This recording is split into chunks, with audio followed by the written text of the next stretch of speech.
You ever see someone so high on their own power you just know it's going to end in a spectacular crash? Yeah. Well, that's exactly what happened to us one Friday night at the cabin in Lakeside Haven, our so-called escape from San Francisco chaos. I'm Ethan Johnson, 32 software developer, and for 5 years I thought I knew everything about my wife Diana. Turns out I didn't even know the half of it. See, the whole mess started over $100 fine. Can you believe that, for an old wooden chair Diana left next to our garbage cans, planning to donate it the next day? At 6:30 in the morning, peace shattered with a knock so aggressive it made me spill my coffee. I open the door and there's Wilhelmina Thorne. Willa, the HOA president, helmet hair and tennis white, snapping pictures like she's hunting for a Pulitzer. Her voice hit a pitch so shrill, I swear the birds scattered from our yard. Behind her was Bob Patterson, the treasurer, scribbling in a notepad and looking like he wanted the ground to swallow him whole. Code 3.2.5, no outdoor furniture, Willa shrieked as if we'd set a car on fire instead of putting a ratty chair by our own trash. Diana, half awake in her pajamas, sips her coffee and says, "It's just until tomorrow." But rules are rules, and Willa smacked that $100 fine onto our door with a self-satisfied grin.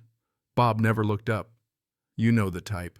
Thing is, I saw something shift in Diana right then. She took the fine, read it, and with a little smile ripped it to shreds, dropped it in the trash, all without breaking eye contact. Willa turned purple, then tomato red, screeching about destruction of official documents and how she'd call the police. Diana just shrugged. "Please do make sure you tell them it's about a chair."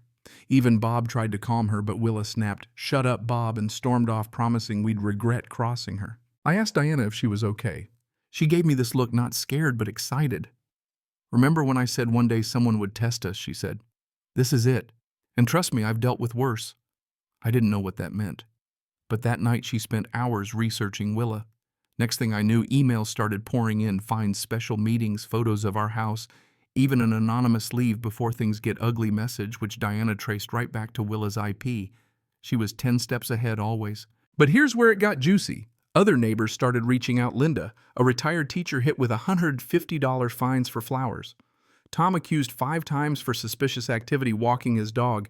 Sarah fined $300 for mowing at the wrong time. Diana didn't just sit on this, she hit reply all and called out the HOA for bogus fines, attaching the rules and demanding documentation. For the first time, people started fighting back. The tension crackled, and suddenly the Thursday HOA meeting was standing room only, everyone waiting to see who'd blink first. Willa strutted to the podium like she was running for dictator of suburbia, launching into a 20-minute rant about new residents and degrading community standards.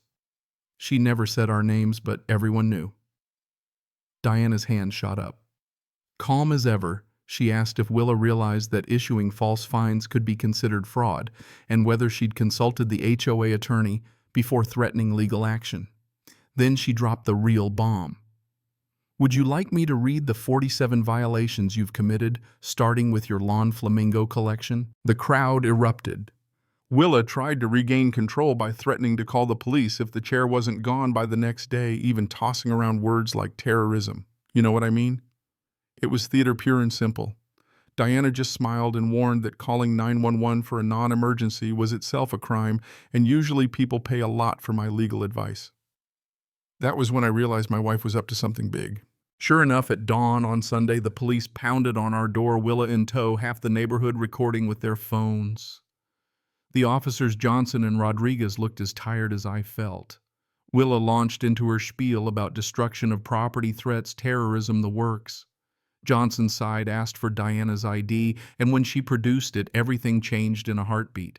See, Diana had warned Willa. "Once you see my ID, this situation will change dramatically." But Willa, too, blinded by her own self-righteousness, doubled down.